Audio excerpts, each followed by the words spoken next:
Hi everybody, welcome to Leon's Chainsaw Parts and Repair. It's a sea of yellow on my bench. It's ridiculous. That's okay. Always said I'll work on anything. This is proof. McCulloch 143, folks. You do not see these very often. And you certainly don't see them running very often. So, this is kind of a treat, actually. This is another one of Kent's saws. I have no clue where he picked these things up at, but I'm glad that he did. They're building his collection. So I'm going to get this camera a little more where I want it. There we go. It's building his collection. He's really got the bug for the classic saws. That's great. Love to see guys getting into it every day. So this thing... Geez, I looked up the specs and I've already forgotten. I want to say it's somewhere in the 80-some cc range.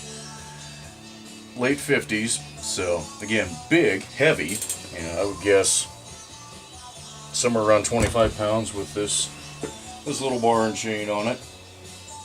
Built like a brick outhouse. I mean, all metal. This is all metal. There's no plastic other than that starter handle and the choke setup. I mean, these are just built.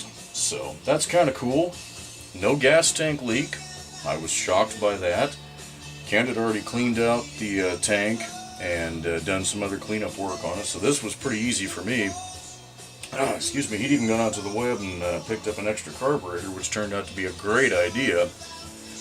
The one that was on it has extremely stiff diaphragms, and I don't have a Tillotson breakdown list for an 87D, an HL87D, which is what this thing is running. So all the spare carburetor he picked up needed was a new spring on the, it's long gone, underneath the metering lever.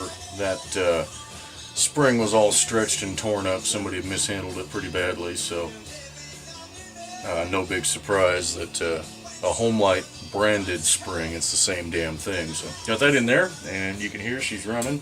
Took a little while to get it all primed up and everything. That's just the nature of the beast with these old saws. The choke setup is pretty unique on these. If you haven't ever looked at one of these, I like this better than I like some of the other stuff that they have. Because this actually has a true choke. See if I can get this zoomed in at this angle. Yeah, looks like that'll hold.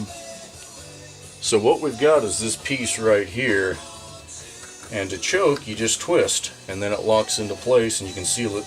It's sealed to the back of the carb there.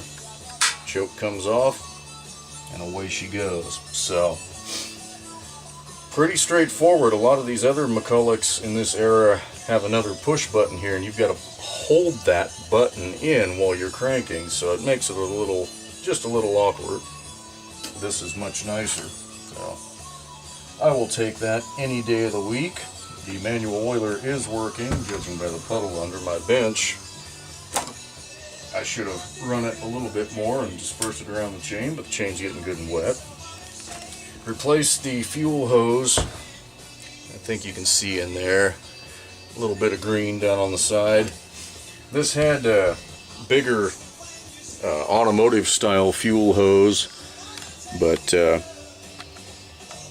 grommet and some good 3/16, 5/16 Tygon works perfectly for these. You don't have to try and clamp the bigger automotive style stuff to make them seal on the barbs. This works perfectly. So anyway,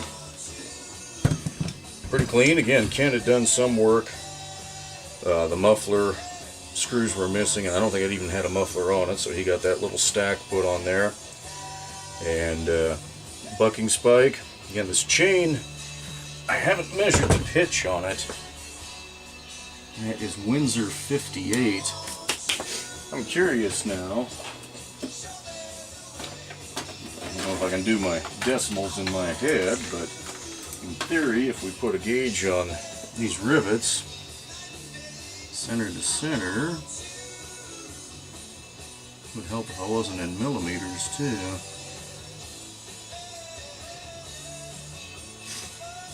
Well, it's not half pitch like I thought it might have been. And I'm not sure I'm getting the most accurate reading here, but .413. Yeah, this is 404 pitch. There we go. So that's how, I mean, I don't know why all the books show measure across 3 and then divide by 2. I really don't know why when you can just measure center to center, but whatever. Here's what it is. This is 404 chain, vintage, but still got a pretty good edge on it. And this would probably cut some wood. So, anyway, I'm going to see how much more chain oil drips off of this thing, and before I decide that there's a leak somewhere up in the tank, and I don't think there is, get it put back together. And Kent, this is saw 2 out of 3 that is running for you, so now we just got to figure out what we're going to do with this whole 1010.